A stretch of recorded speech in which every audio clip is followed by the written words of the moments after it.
Hey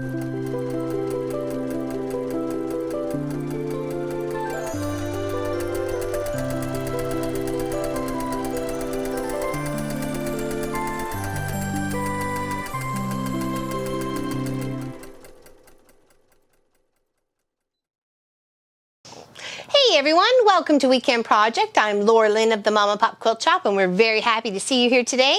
Today we're going to show you how to easily do mitered borders, and we're going to do 3. So what we have done to prepare for this, because you need more fabric than just the strip itself, you need to go far beyond.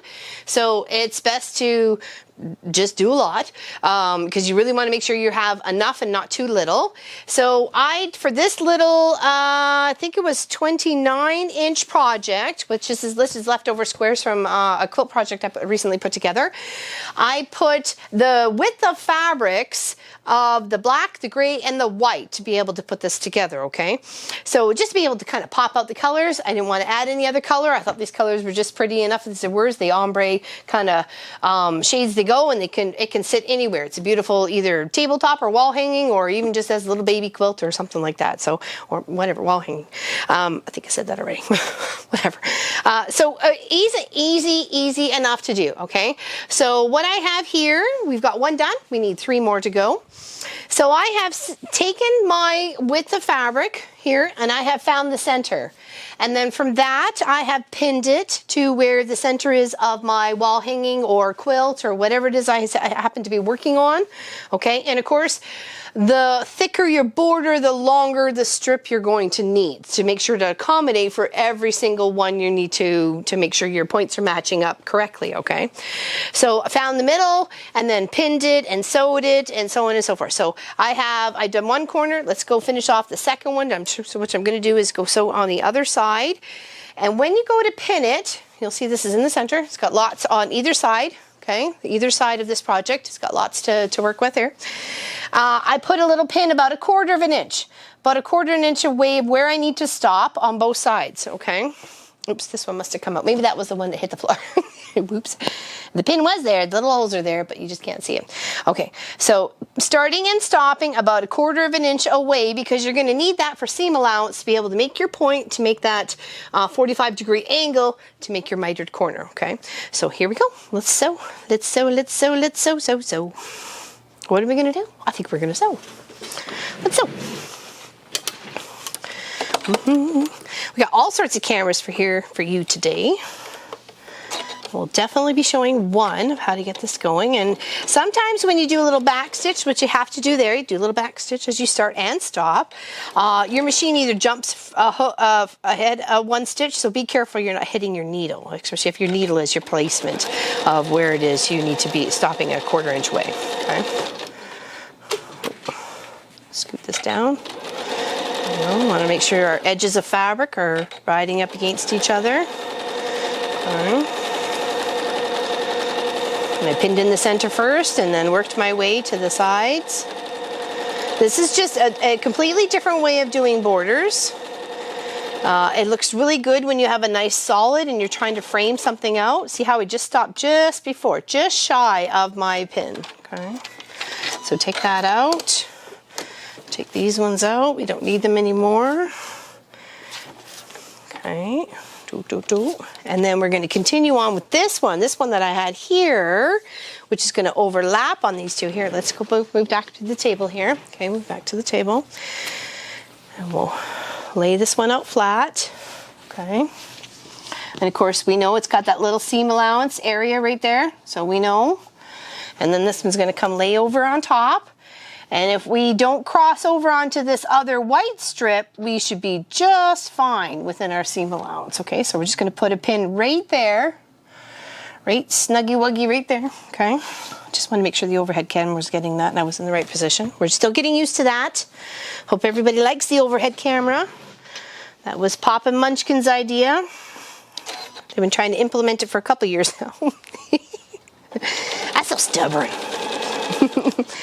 All right. I'm sure they would love to hear your feedback on the overhead camera or the over top. Okay, going to go straight right to that pin. Slow it down if I need to, and then back stitch. Just to lock in those stitches, because they'll just kind of come apart. Okay, that's a little bit shy of a quarter. Hold on, let's do a little bit better there. That was more like a half. Okay. And we really do want the quarter. I don't need to be persnickety-wickety there, but you do really want just the quarter, okay? It's gonna help things line up better. Sorry. Okay, and then once we get to this part, we have the two little flappy bits. Okay, we're going back over to the table, and we're gonna line things up. Okay, we're gonna flip. Gonna fold this whole center part in half, lay it on top of each other, making sure that definitely our border pieces are stacked exactly on top of each other, okay? Exactly. The white to the white, the gray to the gray, the black to the black, right on top of each other, okay? We're making a nice even line. Okay, make sure our little squares here are in triangles, everything's doing a nice shape. Here, put some pins in. Oops, sorry. Pop says the microphone gets a little wonky when it rubs against my skin, so sorry. I didn't hear it until after. All right, so I'm just kind of making sure I'm feeling where the seam is. Okay, sorry, I'll move it down here so you can see it. I'm feeling where the seam is connecting the two together. And I'm just gonna kind of put a little pin. Okay, I'm gonna make a mark too, but I wanna try and keep everything nice and square and as levelish as possible. I can feel, it's more of a feel thing than a see thing when it comes at this point in time, because you're trying to line up those seams. Because you really want them to look like it's a picture frame. Okay, all right, so now that we got that there, got our little borders lined up. Now we're gonna take our ruler, okay? We're gonna take our ruler and we're gonna line it right up against that fold. We're just gonna scoot it along till we have it, till we're completing the line. We're resting the fabric on the line. We're completing the line with the ruler. Okay, we're gonna put a little mark, whether it's pencil, chalk, or what have you.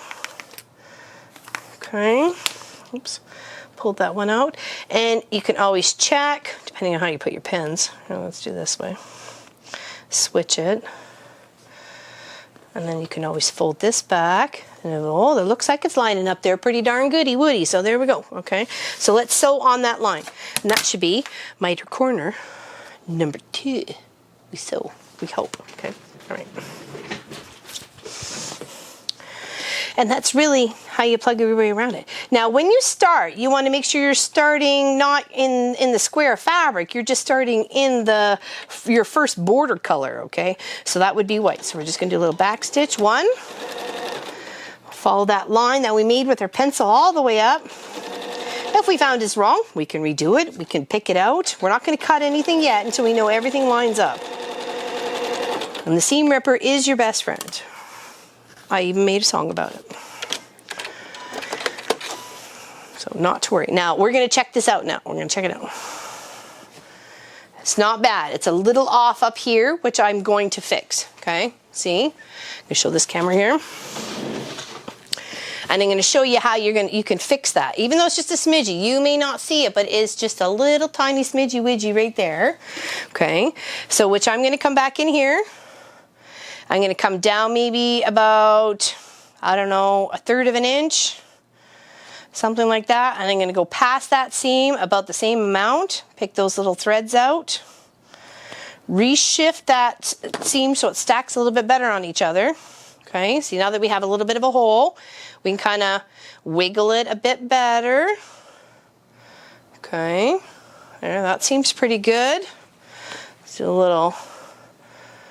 Try and pinch it back up on top of each other, and we do it again. And we don't like it, then we pick it apart and we do it again. There's nothing wrong with it, okay? This is how we learn. This is how we expand our knowledge as sewers and crafters and fabric makers. Okay, so I just needed to shift that. Let's go back underneath the machine.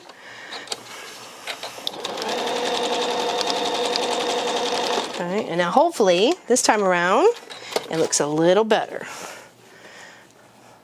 Well, I think it looks the same actually. So, but nonetheless, okay? And then we give that a nice good press, and then we just work on our other one, okay? So once we're happy with that, saying we're okay, we're good, there's no issues, we're cool with that one, we come in and we trim 1/4 inch. Of course, that can go into the scrappy pile, and then you give it a good press, and you have yourself a fantastic mitered border. Okay, make sure you give that a good press though too, right? And then you just do the same for the other 2 sides, or the other 2 corners. Okay, and like I said, if you want something tweaked, then just tweak it. Makes fantastic framing for a project. When you're framing it all out, it just looks really, really pretty, and it gives that finishing touch to either baby quilts, wall hangings, table runners, placemats, whatever. Sometimes if you have really, really busy borders, it might be better to match up the pattern if you can, or if you had solids, if you don't want to just like cube it around sort of thing, you can definitely do some beautiful mitered corners. You don't have to do them all. You could do cube, mitered, whatever, you know, left, right, so on and so forth. Okay, so thank you everybody for watching, liking, and subscribing. We greatly appreciate it here at the Mama Pop Quilt Shop, and we will see you on Saturday for our 12-hour live stream, 9 a.m. to 9 p.m. We're gonna make some pumpkin pie, some apple pie, a pumpkin loaf, because we're not gonna use the whole can for the pumpkin pie, so we're gonna use some more for a pumpkin loaf, and maybe something else. Okay, so big hugs to you, and we'll see you soon. Bye-bye, everybody. Mighty Corners.